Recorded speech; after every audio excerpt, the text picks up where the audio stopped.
If I could add one thing to your management leadership, it would be judgment. Harsh word, right?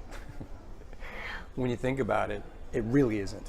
It's a necessary part of our job. We are called to make decisions, and our feedback and ideas with our teams, with our customers, wherever we may be in our management leadership day, it depends on our ability to make a judgment call. Now you can change the word. You can make it discernment. You can make it observation. You can make it evaluation. You could say that I'm thinking critically.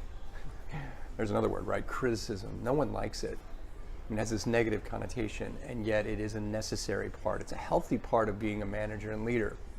So I would encourage you this week to look at judgment, to look at how you make judgment calls. Now, in order for you to have a perspective, I want to give you a couple things to consider this week as you walk into this judgment mindset. Number one is, what are your motives?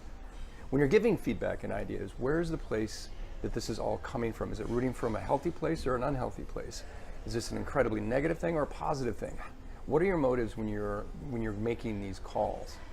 The second thing I would have you consider is really what is the whole context of the situation? What's the time? What's the history? What's the place? Is this something that's been going on for a while, or is it something that's just happening on the fly? And how are your emotions feeding into that? So, what is the true context of the situation? And lastly, what is your focus when you're in that moment?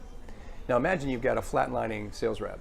What's your focus? If you've got someone who's got an 88 out of 100, what's your focus? If you've got someone who's improving, they didn't make the target, but they are improving, what's your focus? Seriously, when you look at this, your management and leadership day, judgment depends on you making decisions every single day about how people are growing and developing. That's your job as leader. So when you think about it this week, think about things like, what are your motives? What's the context? And what's your focus? A negative situation is already negative. You don't need to add to it. So from New York City to you guys, I hope you guys are having an awesome day. Thanks a lot.